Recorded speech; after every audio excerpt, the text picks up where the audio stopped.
Всем привет, вы на канале Я Барри, и уже наступила осень, и многие ходят за грибами, и многие заблуждаются. И сегодня я вам расскажу свой способ, как не заблудиться в лесу. Поехали!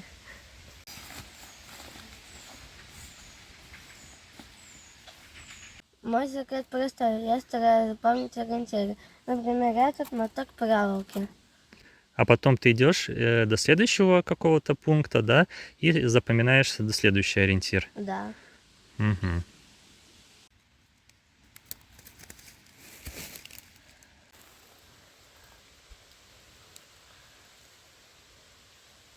Вот второй ориентир. Мокрый и очень красивый пень.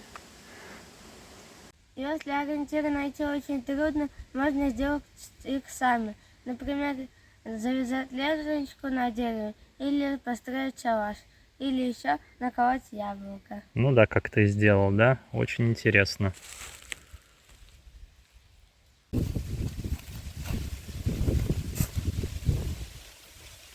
Если под рукой совсем ничего нет, можно использовать грибы. Только не берите белые поганки, красные и белые мухоморы.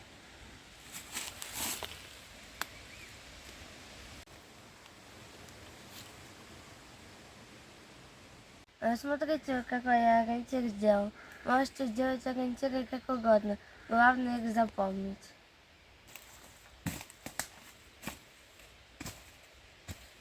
Старайтесь сделать ориентиры на открытых пространствах, где их легко заметить.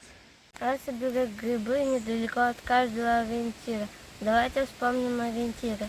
Шалаш, гриб, яблоко, пенсамком и проволока. Таким образом я выбрался по этой цепочке из леса. Подписывайтесь на канал, ставьте лайки и не ходите без глаз в лес. Всем пока!